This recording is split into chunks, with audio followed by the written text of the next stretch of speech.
अस्सलाम वालेकुम and welcome to inside with Aneeq Naji. वज़ीर-ए-आज़म पाकिस्तान का दौरा चीन मुकम्मल हो गया। ज़ाहिर है कि रवायती तौर पर कामयाबी की खबरें ही हैं, लेकिन असल कामयाबी का तब पता चलेगा जब चीज़ें मटीरियलाइज़ होंगी। कौन पाकिस्तानी होगा जो ये इस दौरे की कामयाबी की दुआ नहीं करेगा, लेकिन खारजा पॉलिसी या मौशी मामलात, मुल्कों के ताल्लुकात ये दुआओं पर या अच्छी उम्मीदों पर नहीं चलते। देखना होगा कि ग्राउंड पर डिलीवर क्या हुआ है। जिस वक्त वज़ीर-ए-आज़म चीन के दौरे पर थे, उसी वक्त कल यहाँ पे एक केस की समाअत करते हैं। इस्लामाबाद की 3 नशिस्तों के मामले में जो इलेक्शन कमीशन में मामला चल रहा है, चीफ इलेक्शन कमिश्नर ने कुछ रिमार्क्स दिए जो आज डॉन में पब्लिश हुए हैं, और वो बड़े हैरत अंगेज़ रिमार्क्स हैं। उन्होंने कहा कि 2024 के इलेक्शन से पहले उन्होंने उस वक्त के पाकिस्तान के चीफ जस्टिस साहब से दरख्वास्त की कि उनको इलेक्शन में मुआवनत हो, जुडिशल ऑफिसर्स हों, जो कि नहीं उनको एंटरटेन किया गया, जिसकी वजह से 2024 के इलेक्शंस मुकम्मल तौर पे ब्यूरोक्रेसी ने करवाए। और उन्होंने कहा कि इससे पहले इस तरह के इलेक्शंस 1977 में हुए थे। यानी उन्होंने जो मिसाल दी है 2024 से पहले के इलेक्शंस की, वो 2018 की मिसाल नहीं दी, 13 की या 2 की, हत्ता कि 1985 के गैर जमाती इंतखाबात की मिसाल भी नहीं दी, बल्कि उन्होंने कहा कि 1977 में जो इंतखाबात हुए थे उसमें भी ब्यूरोक्रेसी ने कौम को फेल किया था, और 2024 में भी ब्यूरोक्रेसी ने कौम को फेल कर दिया है। याद रहे कि 77 के जब इंतखाबात हुए थे और उसके बाद धांधली का शोर मचा था, उसके बाद जनरल ज़िया उल हक का मार्शल लॉ आया था। अच्छा, अब जो कहा जा रहा है कि ये इलेक्शंस जो हैं मतनाज़े हैं, ये उस वक्त कहा गया जब वज़ीर-ए-आज़म चीन के दौरे पे थे। तो सवाल ज़ाहिर है पैदा हो जाते हैं कि जो चीफ इलेक्शन कमिश्नर ही अगर ये कह रहा है कि इस इलेक्शंस में 2024 के इलेक्शंस में ब्यूरोक्रेसी ने कौम को फेल कर दिया, तो फिर उन इलेक्शंस के नतीजे में बनने वाले सारा का सारा इंतज़ाम, उस पर सवालिया निशान आ जाता है। तो इस पर कुछ बात करेंगे। अली अमीन गंडापुर की जो गुफ्तगू है, वैसे तो पीटीआई ओवरऑल, लेकिन गंडापुर साहब की जो गुफ्तगू है, अब वो आग और वो जो भड़कते हुए शोले हैं वो बहुत ज़्यादा हो गया है। हैरत की बात यह है कि वो तकरीर सारी तमाम मीडिया पर नशर की जाती है। ये जो बात की गई है कि किसी का बाप भी हमसे टैक्स नहीं ले सकता, केपी का बजट वो पहले पास कर चुके हैं, अपने तौर पर उन्होंने रकूम जो उनके हिसाब के मुताबिक वफाक ने रकूम उनको अदा करनी है, उनको बेस बना के उन्होंने पूरा बजट वो केपी असम्बली से पास करवा लिया है। तो ये एक अलग कॉम्प्लिकेशन है। आज जो गुफ्तगू हुई है ये भी बहुत, यानी कैसे फिर आप एक स्टेबल इकॉनमी की बात करते हैं टैक्स के बारे में, अगर वज़ीर आला पख्तून एक वज़ीर आला है सूबे का, वो ये कह रहा है, तो मतलब उसके बाद फिर स्टेबिलिटी करते हैं इन तमाम मौज़ूआत पे बात। हमारे साथ शरीक गुफ्तगू होंगे जनाब अहमद अवैस साहब, ये रहनुमा तारीख़ इंसाफ के, साबिक एडवोकेट जनरल पंजाब। हमें ज्वाइन किया जनाब कुंवर दिलशाद साहब ने, ये सेक्रेटरी इलेक्शन कमीशन। दोनों अहबाब, दोनों शख्सियात का बहुत शुक्रिया कि उन्होंने हमें वक्त दिया। लेकिन आगाज़ में करूँगा डॉक्टर सलमान शाह साहब से, जिन्होंने हमें वक्त दिया। फ़ोन पर उनसे गुफ्तगू करके मैं उनसे 2 सवाल पहले आते हुए बजट के बारे में ज़रूर करूँगा, और उनके तबसरा जो है अब आप सुनेंगे, उसके बाद फिर गुफ्तगू का सिलसिला हम आगे बढ़ाते हैं।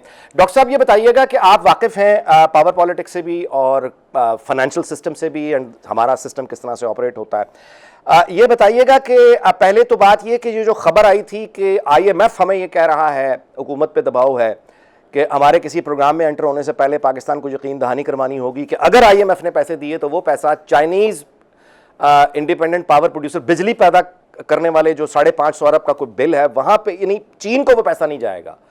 और वज़ीर आज़म को रिलीफ लेने चाइना गए हैं। तो इस खबर के पस मंज़र में इस दौरे को आप कैसे देखते हैं, कितनी उम्मीदें हैं आपकी? जो चाइना के साथ हमारी रिलेशनशिप है वो पाकिस्तान की तमाम दुनिया के तमाम ब्लॉक्स से ज़्यादा इम्पोर्टेंट रिलेशनशिप चाइना के साथ है। अनफॉर्चुनेटली पिछले चंद माह में या चंद साल में इसमें खासा तनाव भी आया है, और हमने देखा कि कुछ पब्लिकली पाकिस्तान के लीडर्स ने थोड़ा सा डिस्टेंस क्रिएट किया चाइना के साथ, और अमेरिका की तरफ थोड़ा सा रुझान शो किया।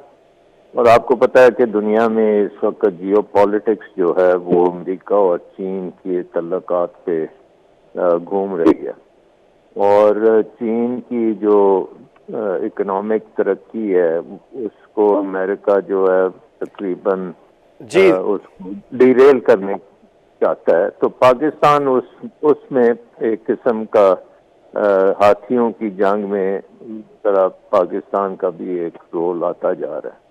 तो आई थिंक ये जो विजिट थी चीन में, ये फेंस मेंडिंग किस्म की विजिट थी, क्योंकि कल मैंने जो वहाँ से रिपोर्ट देखी है, चाइनीज मीडिया ने जो रिपोर्ट दी थी वो ये दी थी कि चीन के सदर ने ये कहा है कि पाकिस्तान में नंबर 1 सिक्योरिटी यकीनी बनानी पड़ेगी, नंबर 2 स्टेबिलिटी यकीनी करनी पड़ेगी और नंबर 3 प्रिडिक्टेबिलिटी करनी पड़ेगी बिजनेस एनवायरनमेंट में, ताकि चीन की इन्वेस्टमेंट आ सके। तो आज जब उनका दौरा ख़त्म हुआ है उसके बाद की जो कम्युनिके है वो तो मैंने अभी नहीं देखा, बट वो मैं बड़े गौर से देखूंगा कि क्या हम इन 3 चीज़ों से आगे बढ़े हैं कि नहीं, और कौन से MOUs हुए हैं और उनमें कोई बैक। बिल्कुल ठीक है डॉक्टर साहब, मैं अगला सवाल आपसे करूंगा, उसके बाद मैं यानी वज़ीर आला पख्तूनख्वा जो गुफ्तगू कर रहे हैं आपने सुनी होगी, तो ये कि हम टैक्स नहीं देंगे, किसी का बाप भी टैक्स नहीं लगा सकता, पख्तूनख्वा असेंबली ने एक बजट अपने तौर पे पास कर लिया है, how do you view that? I think वो रेफर कर रहे थे फाटा, जो पुराना फाटा था, और फाटा था जो कि फेडरली एडमिनिस्ट्रेड ट्राइबल एरिया से और प्रोविंशियल एडमिनिस्ट्रेड ट्राइबल एरिया की बात कर रहे हैं, जहाँ पे पाकिस्तान की टैक्स का निज़ाम है ही नहीं है, और बल्कि वहाँ पे आप देखते हैं कि बिजली का भी निज़ाम आपके कंट्रोल में नहीं है। वहाँ पे बिजली सप्लाई होती है लेकिन बिलिंग नहीं होती। तो ये वो एरियाज हैं जिसमें अभी पाकिस्तान का एडमिनिस्ट्रेटिव कंट्रोल इतना नहीं है कि वहाँ से आप टैक्स कलेक्ट करें या बिजली के बिल कलेक्ट कर सकें, उसमें बहुत टाइम लगेगा। और उस एरिया बहुत under developed area, backward area है, उसको आपको ख़ास तौर पे उसमें एक्स्ट्रा फाइनेंसिंग करके आपको इंफ्रास्ट्रक्चर बनाना पड़ेगा, आपको वहाँ पे सहूलत देनी पड़ेगी, उसके बाद ही आप टैक्सेस को इम्पोज कर सकते हैं। और ये सियासी जो लोग होते हैं ये फिर इन चीज़ों से एक किस्म का ड्रामा क्रिएट करते हैं। सो आई थिंक बेसिक रियलिटी तो ये है कि वहाँ से 75 साल में तो टैक्स कलेक्ट नहीं हुआ, तो अब कौन सा हो जाएगा। जी ठीक है डॉक्टर साहब, आपका बहुत बहुत शुक्रिया, आपने हमें वक्त दिया। और अब प्रोग्राम में हमें ज्वाइन करेंगे मुस्लिम लीग नून के रहनुमा और सेनेटर जनाब नासाब, ये भी शरीक गुफ्तगू होंगे। आपकी बड़ी मेहरबानी भट्ट साहब, आपने हमें वक्त दिया। पहली गुजारिश अहमद अवैस साहब, मैं आपसे ये पूछना चाहूँगा कि आपका कमेंट क्या है, ये जो यानी कुंवर दिलशाद साहब से भी हम पूछेंगे, लेकिन ये जो आज रिपोर्ट पब्लिश हुई है न्यूज़ आइटम डॉन में कि सेक्रेटरी इलेक्शन कमीशन ने जो कुछ कहा है राजा साहब ने, इसके बाद आप क्या कहेंगे? देखिए अब सवाल ये है कि ये रिपोर्ट जो पब्लिश हुई है, मैंने देखी है, वो कब तक हकीकत से हम नज़रें चुराते रहेंगे? जो कुछ हो चुका है, राइटली सो उन्होंने जो बात की है कि ये गोज़ बैक टू 1977 इलेक्शन, कि जहाँ पे वो सारे एग्जेक्टिव ही को लगाया गया था और वहाँ पे जो क्वांटम ऑफ रिगिंग थी which led a very fierce movement जो रिगिंग के ख़िलाफ़ शुरू हुई थी, और वो transform into Nizam Mustafa movement, और उसका अंजाम आपने देखा कि वो फॉल ऑफ भुट्टो के साथ उसका अंजाम हुआ और इम्पोजिशन ऑफ मार्शल लॉ। जिस्माइन भी सस्पेंड हो गए और फिर उसके बाद हालात एक से एक आपने देखा किस किस्म के आए, और ज़ियाउल हक साहब ने जी उस ज़माने में क्या रोल प्ले किया। जी कि देखें ना, जब भी प्रॉब्लम यह है कि अब उससे पहले कि मैं उस मामले पे कमेंट करूं, मैं ये बात से आपसे कहूँगा कि रिगिंग जो है ना हमेशा होती आई, और मेरे ख्याल दुनिया के तमाम इलेक्शन में कोई ना कोई परसेंटेज जो है वो रिगिंग की होती है, क्योंकि परफेक्शन तो अल्लाह की ज़ात के साथ है। टोटल 100% जो है विदाउट रिग्ड इलेक्शन नहीं होते कहीं पर भी, लेकिन जब परसेंटेज हाईली उसकी इतनी बढ़ जाए कि उसमें आप देखिएगा कि वो जो है एक मैंडेट को चोरी के इल्ज़ामात के ऊपर सिर्फ इल्ज़ाम ना हो जाए, बल्कि पूरी की पूरी कौम हैरान शशतर हो कि ये हो क्या गया है। देखिए कि जिन्होंने इन नापसंद हालात में आके जिस तरह, इस पे मैं कुंवर दिलशाद साहब से भी दरखास्त करूंगा कि वो इस पे अपनी राय दें कि चीफ इलेक्शन कमिश्नर के ये remarks, how do you view that?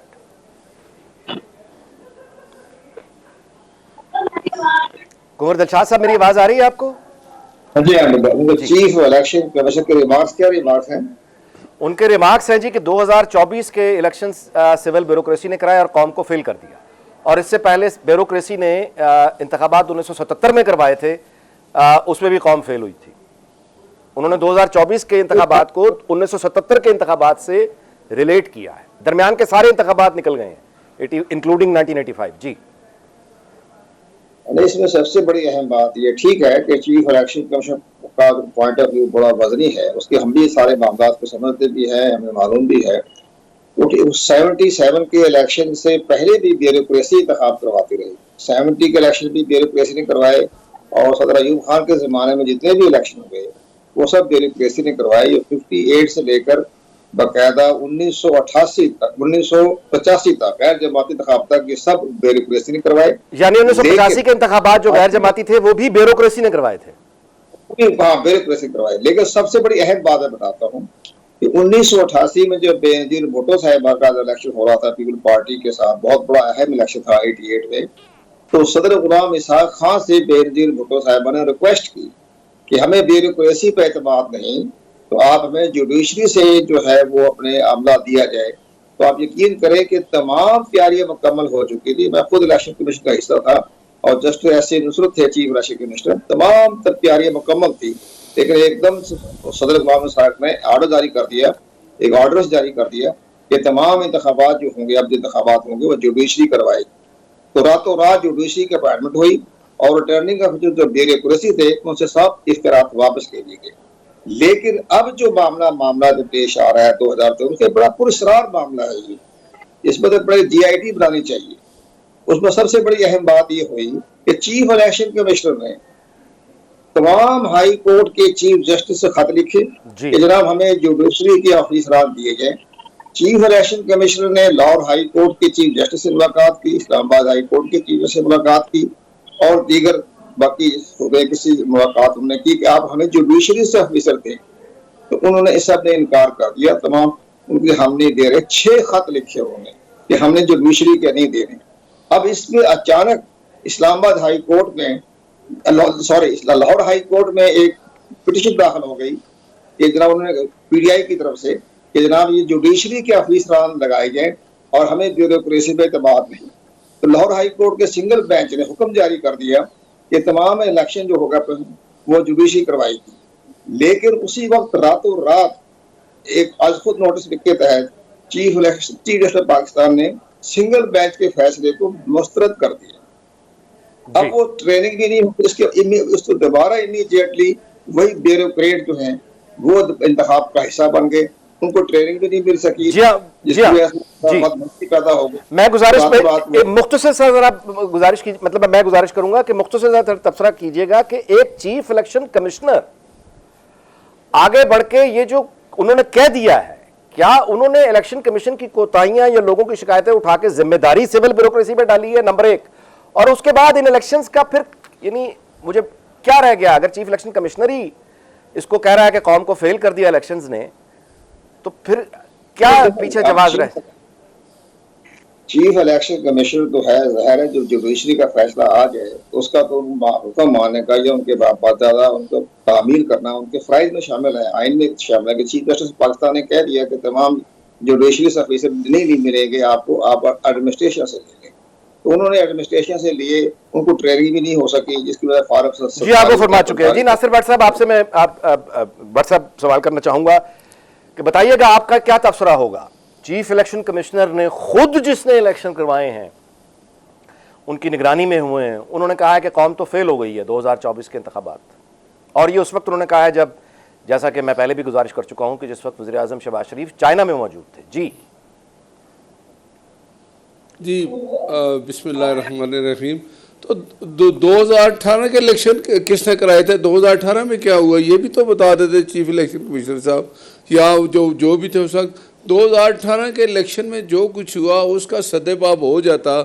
Judiciary जितनी इन्वॉल्व भी थी, चीफ जस्टिस उस वक्त के अपना साकिब निसार और आसफ सईद खोसा, वो इमरान खान और बाकी वो सब एक पेज पे थे। वो हालात अगर आप सामने कौम के आए भी कि भाई ये कैसे हुआ, किस तरह उस वक्त के सिटिंग प्राइम मिनिस्टर को हटाया गया और इलेक्शन किस तरह हुआ, RTS बंद किए गए, ये चीज़ें उस वक्त अगर ठीक हो जाती तो मेरा ख्याल है फिर 2024 में ये सारा कुछ ना होता। अब भी जब तक मैं कहता हूँ कि ये चीज़ें जो लोग इनके ज़िम्मेदार हैं, अगर ब्यूरोक्रेसी ने कराए हैं तो जुडिशरी ने, मेरा ख्याल है जुडिशरी के अगर अंडर हो जाते तो ज़्यादा बेहतर होता, लेकिन जुडिशरी ने माजरत कर ली। वो जो कन्वर शाह साहब बता रहे हैं ये सही बात है। तो ज़िम्मेदारी तो असल में इलेक्शन कमिश्नर की होती है ना जी, कि वो शफाफ इलेक्शन कराए और वो इक़दाम करे कि शफाफियत नज़र आए। और ये बदकिस्मती है हमारे मुल्क में, जब भी इलेक्शन हुए हैं, इलेक्शन हारने वाला कभी नहीं माना कि मैं इलेक्शन हारा हूँ, और उसके लिए हमने यहाँ पे इलेक्शन हारने वाला ये बात नहीं कर रहा, यहाँ पे चीफ इलेक्शन कमिश्नर बात कर रहा है। तो ये बहुत बड़ा फर्क है। मैं वही कह रहा हूँ जी कि चीफ इलेक्शन कमिश्नर को ये बात नहीं करनी चाहिए। जिम्मेदारी चीफ इलेक्शन कमिश्नर की है कि वो इलेक्शन कराए, और उसकी जिम्मेदारी है कि वो शफाफियत उसमें लाए, चाहे वो ब्यूरोक्रेसी को, अगर वो मेरा ख्याल है जुडिशरी के ज़िम्मे होता है कि जुडिशरी ने इनकार कर दिया तो चीफ इलेक्शन कमिश्नर को उस वक्त चाहिए था कि वो कौम को बताता कि मैं शफाफियत लाना चाहता हूँ, मुझे ये चीज़ें चाहिए, इस तरह के हालात हैं कि मैं अब उसने कह दिया कि ये जुडिशरी ने कराए या इसकी ज़िम्मेदार ब्यूरोक्रेसी है। तो ये तो चीफ इलेक्शन कमिश्नर की, मैं कहता हूँ अपनी, आपके मुताबिक ये चीफ इलेक्शन कमिश्नर की अपनी नाअहली है, आप ये कहना चाह रहे हैं, अगर मैं गलत नहीं समझा तो? अपनी नाअहली है, ये मैं कहना चाह रहा हूँ। अहमद अवैस साहब, और जी मैं अहमद अवैस साहब आपकी जानिब मैं गुजारिश करता हूँ, ये अली अमीन गंडापुर का लबो लहजा, ये जो गुफ्तगू, अच्छा मामला ये होता है कि सियासत ठीक है, होती दुनिया भर में, ड्रामा होता है, इमोशन होता है, लेकिन आपको मतलब मैं गुजारिश करना चाह रहा हूं कि पीटीआई इस तरह की लैंड माइंस पर खेल रही है कि वो अगर खुदा न खास्ता सूबाइयत का जिन अगर निकल आया तो वो तो किसी के भी कंट्रोल में फिर नहीं रहेगा मामला। तो ये अली अमीन गंडापुर साहब जिस तरह एक तो हकीकी आज़ादी का नारा और उसके बाद फिर जो हमलावर होते हैं गोले और वो बरसाते हैं, उससे अगर एक लहर उठ, यानी आपकी पार्टी के अंदर कोई इंटरनल डिबेट होती है, ये जो गंडापुर साहब गुफ्तगू करते हैं जो दिल में आता है बस कहे चले जाते हैं? ये चला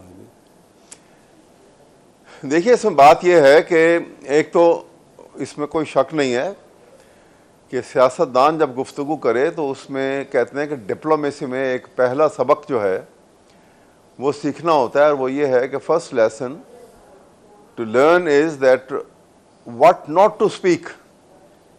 अपने ऊपर आप खुद एक पाबंदी लगाते हैं कि क्या गुफ्तगू में कौन से अल्फाज आपने इस्तेमाल करने हैं और किस किस्म के अल्फाज इस्तेमाल नहीं करने आपने।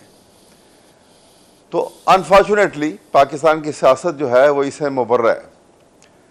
ये तमाम ये गंडापुर को आप आज देख रहे हैं, लेकिन इससे बहुत पहले पीछे चले जाएं तो जब पीपल पार्टी की हुकूमत थी 2008 से लेके 2013 तक की जी, अब मुझे तो मेरे वक्त आपने कभी किसी सीएम सिंध का ये बयान सुना है कि किसी का बाप भी हमसे टैक्स नहीं ले सकता? मैं सिर्फ अपने इल्म के लिए पूछ रहा हूँ, आपने अभी पीपल्स पार्टी की मिसाल दी, क्या उन्होंने कभी इस तरह? मैं इससे ज्यादा मैं आपको बता रहा हूँ ना कि उन्होंने मसलन शहबाज शरीफ यहाँ चीफ मिनिस्टर थे पंजाब के, और वो और नवाज शरीफ जो थे बाकायदा तौर के ऊपर पब्लिकली, वो अभी भी आपके पास रिकॉर्डिंग मौजूद होगी, जो ये जरदारी साहब के मुताबिक कहा जाता था कि एक सियासतदान एक फर्द दूसरे फर्द पे या पेट फाड़ देंगे, एक सियासतदान दूसरे सियासतदान के बारे में बात कर रहा है, ये बिल्कुल और बात है। दूसरी बात यह है कि आप टोटल यानी एक इज्तिमाई बात कर रहे हैं कि हम टैक्स नहीं देंगे, आप इज्तिमाई बात कर रहे हैं, और उसके बाद आप 71 के हवाले दे पूरे इलाके नहीं, वो दुरुस्त जी इज्तिमाई बात कर रहे हैं, लेकिन मैं आपको बात कर रहा हूं कि ये दूसरी बात यह है कि डिप्राइव भी तो इस सूबे को डिप्राइव भी तो किया गया बहुत से मामलात में, जो उनका हक था वो उनको नहीं मिल रहा था। पहले खामोशी रही इख्तियार, वो एक ही बस्ट आउट कि जो उनके हक वहाँ के अवाम का होना चाहिए था। इलेक्ट्रिसिटी अगर वहाँ से आगे निकलती है तो पहला हक तो वहाँ के अवाम का है, लेकिन इसी तरह और बहुत मामले को उठाने का क्या वहाँ के लोग जो इस मसले को उठाने का ये तरीका आपके ख्याल में अच्छा है? नहीं, मैंने तो पहले आपसे कहा है कि मैं इस तरीके से इत्तफाक नहीं करता, लेकिन सवाल यह है कि जिस मुल्क में तरीके की आप तरफ चले जाइए तो आप देखेंगे कि ये जो आज हुकूमत बना के बैठे हुए हैं ये तो इतनी सी बात हुई ना कि उसने गलत अल्फाज इस्तेमाल कर दिए। तो जो स्टोरन मैंडेट के ऊपर झूठा ओथ लेके अंडर द कॉन्स्टिट्यूशन और हुकूमत बना के बैठ गए हैं, वो इससे तो 1000 गुना ज्यादा बड़ा ऑफेंस है और जुर्म है। उसके मुकाबले में तो ये इतना छोटा जुर्म लगता है कि जैसे ट्रैफिक सिग्नल की वायलेशन कर रहा हो गंडापुर। आप ये भी तो देखें। मैं वक्त हुआ है जी कमर्शियल निज़ाम ब्रेक का। इतना खराब हो ज़ाहिर गया आया है। जी, उसका हम एहतराम करते हैं। अपनी गुजारिश इतनी ज़रूर करूंगा कि फसाद की दावत देना, जज्बात भड़काना, लोगों को बगावत की जानिब लेके जाना, इसमें और एक जो सियासत अंदरूनी होती है वो ज़मीन आसमान का फ़र्क होता है। मज़ीद गुफ्तगू का सिलसिला जारी रहेगा इस कमर्शियल ब्रेक के बाद। जी वेलकम बैक। कुंवर दिलशाद साहब फरमाइएगा कि क्या ये जो हम लगता है कि तलखियों में एक बंद गली में आके खड़े हो गए हैं, यही हर जगह बात दोहराई जा रही है, तो क्या उसका रास्ता उमर अयूब खूब खान ने आज दिखाया है कि उनको इलेक्शन नजर आ रहे हैं? उन्होंने कहा कि अब आगे इलेक्शन उनको नजर आ रहे हैं, तैयारी पकड़े हैं पीटीआई वाले। आप सियासत के भी तालिब इल्म हैं, तो आपके ख्याल में क्या ऐसा माहौल है? नहीं सर, हमने भी 2008 फरवरी जो इंतखाबात हो रहे थे, आप उस प्रोग्राम में हम शामिल रहे 3-4 दिन, तो बड़ी डिस्कशन तो बड़ी हुई है। सब आपने भी की, हमने भी की, सबने की। अब चूंकि इंतखाबात हो गए हैं, इंतखाबात हो गए, अब इलेक्शन ट्रिब्यूनल बन गए हैं। अब इलेक्शन ट्रिब्यूनल ने फैसले करने हैं कि फार्म 45-47 के हवाले से वो बड़े अहम फैसले होने हैं। उस पर थोड़ी सी मैं आपको गुजारिश करूँ। इस्लाम लाहौर हाई कोर्ट के चीफ जस्टिस साहब ने अपने जस्टिस शाहिद करीम के जरिए एक बाकायदा एक ऑर्डर जारी करवा दिया, या उन्होंने करवा दिया या खुद जस्टिस साहब ने किया, कि जनाब इलेक्शन ट्रिब्यूनल की जो बनेंगे 6 इलेक्शन ट्रिब्यूनल वो chief justice Lahore high court करेंगे। यहाँ तनाज़ा पैदा हो गया इलेक्शन कमीशन का भी और लाहौर हाई कोर्ट के चीफ जस्टिस के और शाहिद करीम के साथ। अब लाहौर हाई कोर्ट के चीफ जस्टिस ने जो इलेक्शन ट्रिब्यूनल के नाम भेजा जस्टिस शाहिद करीम का, उस पर चीफ इलेक्शन कमिश्नर और इलेक्शन कमीशन का नाम नामंजूर कर दिया, मुस्तरद कर दिया। उसके बरक्स उन्होंने हुक्म जारी कर दिया कि मैं सब पूरे पंजाब में 6 इलेक्शन ट्रिब्यूनल मैंने अपॉइंट करने हैं। उस पर चीफ इलेक्शन कमीशन ने कहा कि आर्टिकल 222 के तहत आपके पास इख्तियार नहीं है, ये मैंने इलेक्शन कमीशन ने फैसला करना है, लेकिन मशावरत होती है चीफ जस्टिस के साथ, लेकिन बगैर मशावरत के आप 6 इलेक्शन ट्रिब्यूनल करो नहीं कर सकते। ये बड़ा तनाज़ा पैदा हो गया। इसी दौरान में राजा सुलेमान अकरम साहब की तरफ से एक दरख्वास्त चली गई कि चीफ इलेक्शन कमीशन के तकर्रुर को चैलेंज कर दिया गया। उन्होंने कहा, उस पर बस चीफ इलेक्शन कमिश्नर और इलेक्शन कमीशन ने ये कहा कि लाहौर हाई कोर्ट के जज की तरफ से कोई किसी किस्म की चीफ इलेक्शन कमीशन के तकर्रुर को चैलेंज नहीं किया जा सकता। वो तो आर्टिकल 209 के तहत जो है वो बाकायदा इख्तियारात हैं कि अगर उनका कंडक्ट ठीक नहीं है तो आप जाए सुप्रीम जुडिशल काउंसिल में। लेकिन यहाँ भी बड़ा अहम तनाज़ा पैदा हो गया। अब इसके साथ साथ हुकूमत ने भी इलेक्शन कमीशन ऑफ पाकिस्तान से मशावरत किए बगैर उन्होंने एक ऑर्डर जारी कर दिया कि जनाब वो आप सेक्शन 140A में तरमीम करते हुए कि जनाब आप इसके लिए खुद ही इलेक्शन ट्रिब्यूनल रिटायर्ड जजों को कर दे, आपकी खुद मुख्तार है और इसमें चीफ जस्टिस से कोई मशावरत की जरूरत नहीं। लेकिन यहाँ एक चैलेंज हो गया मसला। लेकिन हमने जो पूछा, उन्होंने कहा जी हमसे उन्होंने पार्लियामानी मिनिस्ट्री ने या लॉ मिनिस्ट्री ने इलेक्शन कमीशन को ऑन बोर्ड नहीं किया, ना एतमाद में लिया। उनका जो ऑर्डिनेंस आया उनकी तरफ से आया। अब ज़रा कानून साजी हो गई है, एक ऑर्डिनेंस आ गया है। अब इलेक्शन कमीशन ने तो इलेक्शन ट्रिब्यूनल मुकर्रर करेगा तो वो अपने कर सकता है रिटायर्ड जजों के तहत, उनके पास इख्तियारात आ गए। लेकिन जहां तक ट्रांसफर करने का ताल्लुक है, वो सेक्शन हमारे दोस्त बैठे हैं अहमद साहब, उसमें 151 के तहत इलेक्शन कमीशन में अब अच्छा मवाद मिल जाए। मेरा सवाल ये नहीं है, मैं आपको, हमारा वक्त मुख्तसर है, मैं गुजारिश आपसे करता हूँ मुख्तसर कि अब आइंदा जो इलेक्शन उमर अयूब खान ने कहा है कि उनको नजर आ रहा है, अब कैसा आपके ख्याल में कि वो गैर नए तनाजे का शिकार ना हो, इसकी क्या गारंटी है? अब जी कुमार साहब पूछ रहे हैं, ठीक है। अच्छा, मेरा ख्याल है आपको मेरी आवाज का मतलब। जी नासिर भट्ट साहब आपकी तरफ आता हूं। जी भट्ट साहब देखिएगा, मामला ये है आपके सामने है। सो अब आपको इलेक्शन नजर आ रहा है। भट्ट साहब वैसे तुसी चंगे रह गए, सेनेट में हैं आप, लेकिन बाकी जो उमर अयूब ने जैसे आज कहा है कि इलेक्शन सामने नजर आ रहा है और इलेक्शन की तैयारी करें, तो आप देख रहे हैं कि इलेक्शन जो है वो मुमकिन है 1.5 साल के अंदर या उससे जल्दी मुमकिन कोई और इलेक्शन आप देख रहे हैं? देखें, उमर अयूब का तो बड़ा कुछ नज़र आ रहा है। अगर वो सारा कुछ बता देंगे तो फिर तो उनकी नज़र में तो कुछ है ही नहीं। इलेक्शन अब इंशाल्लाह 5 साल बाद ही होंगे और एक बात है, ये इलेक्शन हम कहते हैं जी ये धांधली हो गई है, इसको ठीक करना किसका काम है? हुकूमत का और अपोजिशन का। इमरान खान जो है ना, उसका एक ही एजेंडा है कि मैंने हुकूमत से बात ही नहीं करनी। अब जिसने हुकूमत से बात नहीं करनी, आप मुझे बताएं, वो कहता है जी इलेक्शन नहीं, वो कहता है कि हुकूमत से, वो कहता है वो बात तो करना चाहता है, वो आपकी हुकूमत को हुकूमत नहीं मानता बात तो करना चाहता है वो।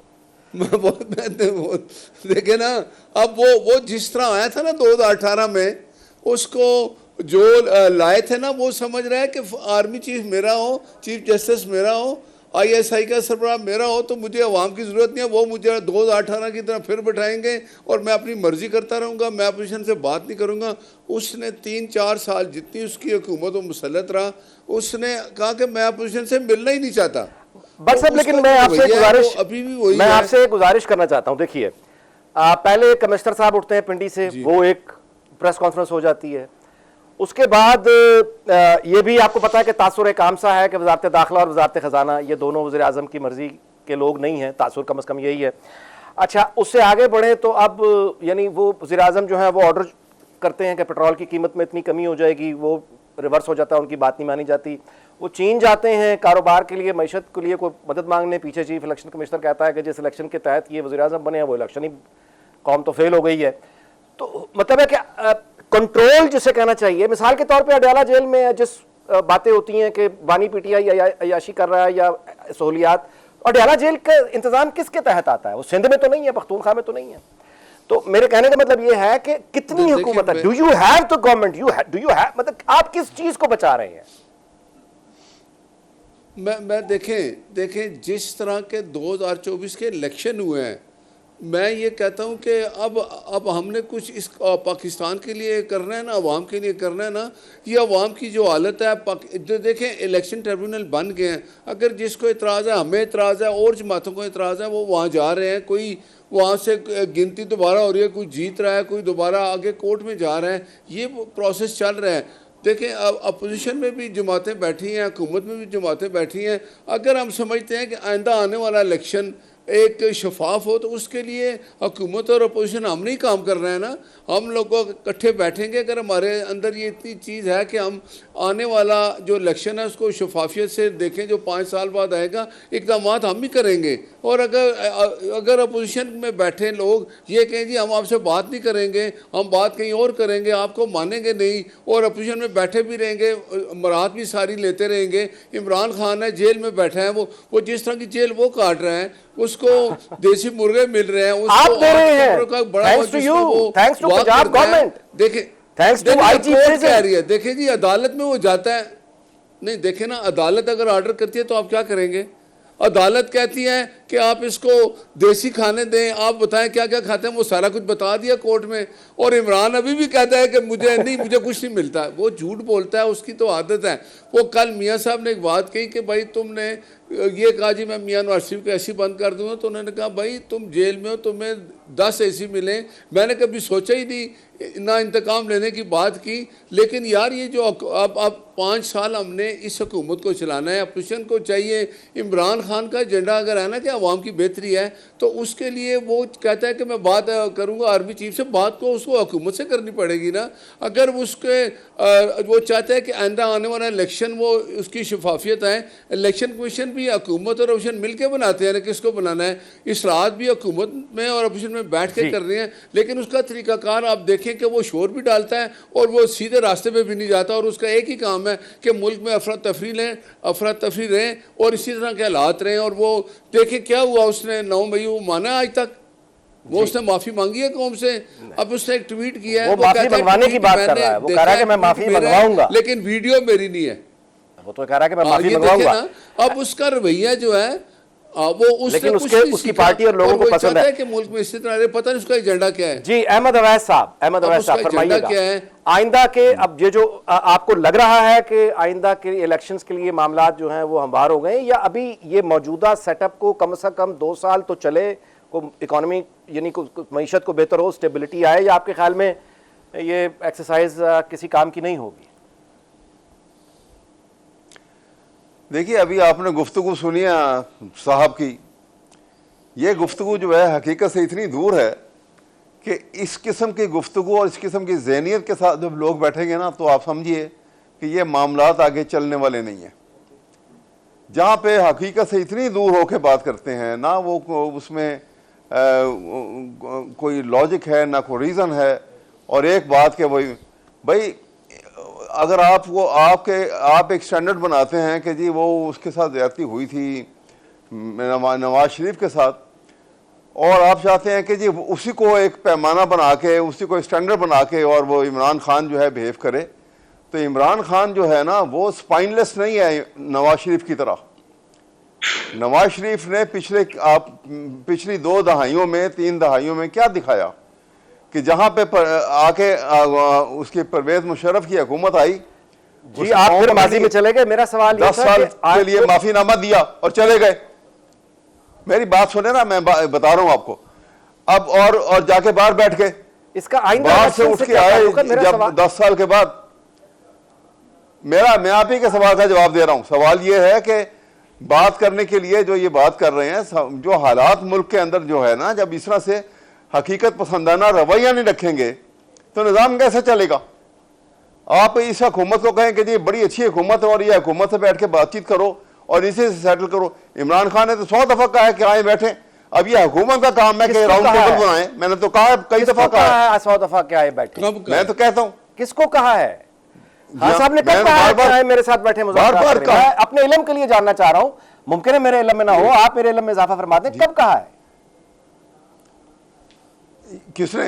अभी कई दफा ये बात हुई है। एक दफा की मिसाल दे दें, कहीं छोड़े, एक दफा की मिसाल दे दें। बात करने के लिए कहा है। देखिए मेरी बात, हुकूमत से नहीं कहा है कि ये मैग्नानिमिटी तो सुनिए, मेरी बात सुनिए। ये मैग्नानिमिटी तो हुकूमत को दिखानी होती है। ये जो जैसे हुकूमत क्या करे जी? बैठ गया वो गाड़ी में बैठा के जी हाथ आगे करता। हुकूमत क्या करे? हुकूमत तो कह रही है GHQ को तो आपने बना दिया ऐसा है।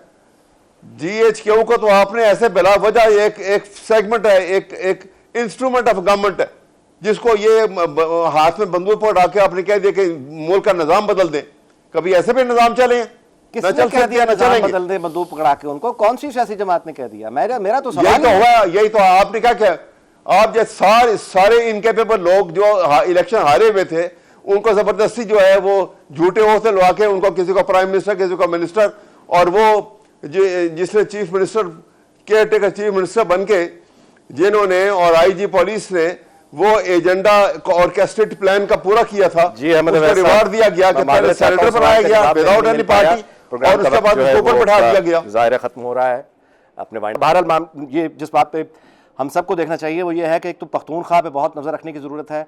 बदनसीबी की बात है कि 2013 से 2018 तक अगर पख्तूनख्वा पे, खैबर पख्तूनख्वा पे उस वक्त लोगों की नज़र होती तो शायद 2018 में वो नताइज ना आते, अगर 2013 के बाद पख्तूनख्वा में परफॉर्मेंस देखी होती।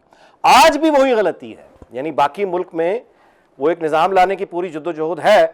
अगर कुछ नहीं हो रहा तो ये नहीं हो रहा कि पख्तूनख्वा में मौजूद PTI की परफॉर्मेंस कैसी है, वहाँ पे लोग यानी क्या खुश हैं, उनकी माली हालत क्या है, पख्तूनख्वा की इंतज़ामी हालत क्या है, जहाँ वज़ीर आला ये मतलब वो ज़ेर बहस ही सिरे से नहीं है। सो ये तलखियाँ हैं, आगे बढ़ रही हैं और बानी PTI बहरहाल वो अपनी एक ही मकाम पर डटे हुए हैं और उनका कहना वही है जो हम सब जानते हैं कि मौजूदा हुकूमत से वो बात करने के लिए तैयार नहीं है, किसी और से करना चाहते हैं। उनकी ये ख्वाहिश पूरी होगी नहीं, इसके बारे में सारी कौम की तरह मैं भी आप ही की तरह मुंतज़िर हूँ।